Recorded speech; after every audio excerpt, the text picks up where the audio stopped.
Assalamualaikum warahmatullahi wabarakatuh. Perkenalkan, nama saya Zikri Maulana. Jadi tujuan daripada pembuatan video ini untuk menjelaskan pengertian talak, khulu' dan fasakh, dan juga dasar hukum daripada talak, khulu' dan fasakh, dan juga macam-macam talak, dan juga akibat hukum yang ditimbulkan daripada talak, khulu' dan fasakh. Baik, langsung saja. Pengertian talak secara bahasa yaitu melepaskan ikatan. Sedangkan jika kita melihatnya dari sudut pandang syar'i, yaitu pengertian talak yaitu melepaskan ikatan pernikahan dengan mengucapkan lafaz tertentu atau semacamnya yang dapat memutuskan hubungan antara si suami dengan si istri. Selanjutnya yaitu khuluk. Khuluk adalah tuntutan cerai dari si istri kepada si suami dengan membayar iwad atau tebusan kepada si suami. Selanjutnya itu fasakh. Fasakh sendiri secara bahasa yaitu pemisahan atau pengurangan. Sedangkan secara istilah, fasakh adalah menghilangkan akad.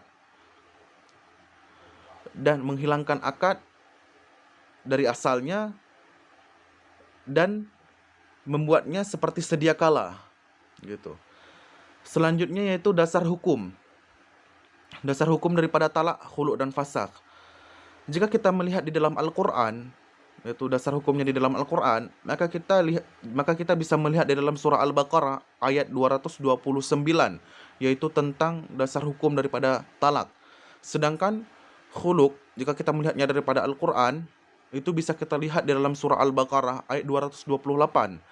Sedangkan jika kita ingin melihat dasar hukum daripada fasakh, itu bisa kita lihat daripada daripada sudut hukum, yang mana si suami tersebut diwajibkan untuk menunaikan hak-hak istri, yang mana dia memelihara istrinya, gitu, memberikan hak-hak istrinya, dan juga menjaga istrinya dari kemudaratan.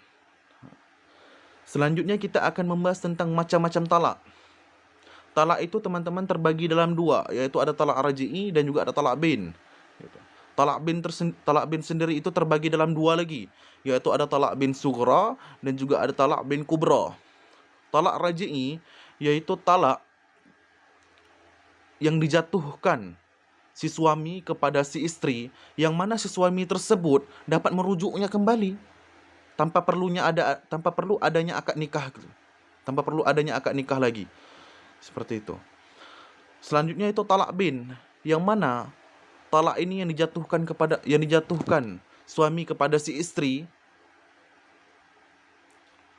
yang mana ketika istri tersebut telah habis masa iddahnya. Gitu. Jadi talak bin ini terbagi dalam dua lagi teman-teman, yaitu ada talak bin sughra dan juga ada talak bin kubra. Talak bin sughra ini yaitu talak yang dijatuhkan suami kepada si istri, yang mana si suami tersebut belum mencampuri istrinya tersebut.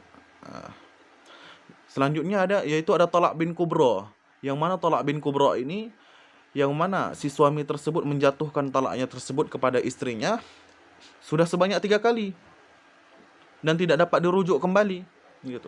Kecuali ada syarat-syarat tertentu yang harus dipenuhi agar bisa kembali seperti sedia kala, gitu. Selanjutnya kita akan membahas tentang akibat hukum yang dapat ditimbulkan daripada talak, khulu' dan fasakh. Akibat hukum yang dapat ditimbulkan yaitu daripada talak, yaitu ketika si suami mengikrarkan, gitu, mengikrarkan tentang talak, dia itu mengikrarkannya itu di pengadilan agama, gitu. Pengadilan agama. Tetapi jika dia mengikrarkan tentang talak atau mengucapkan talak tersebut di luar pengadilan agama, maka secara agama mungkin sah, gitu. Tetapi secara hukum negara itu tidak sah. Yang mana seharusnya ikrar tersebut diucapkan di pengadilan agama agar hukum agamanya sah dan hukum negaranya sah. Itu akibat yang dapat ditimbulkan. Selanjutnya itu khuluk. Akibat hukum yang dapat ditimbulkan daripada khuluk, yaitu perkawinan putus dengan tidak baik, perkawinan putus dengan talak bin sughra, berkurangnya jumlah talak dan tidak dapat dirujuk, istri menjalani iddah talak biasa, bekas suami tidak mempunyai kewajiban untuk menafkahi bekas istri tersebut, Selanjutnya kita akan membahas tentang akibat hukum yang dapat ditimbulkan dari fasakh. Akibat hukumnya yaitu yang mana jika memang suami istri tersebut telah nikah gitu, telah nikah lama dan baru mengetahui nikahnya tersebut bahwasanya mereka mungkin saudara gitu. Atau jika memang ada seorang ayah dan seorang kakek yang menikahkan putranya dengan putrinya, yang mana mereka belum cukup umur. Itu bilang belum cukup umur untuk menikah.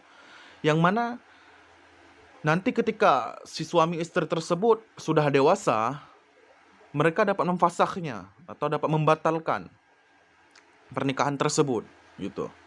Jadi sekian pembahasan saya tentang pengertian dasar hukum, macam-macam, dan juga akibat hukum yang dapat ditimbulkan.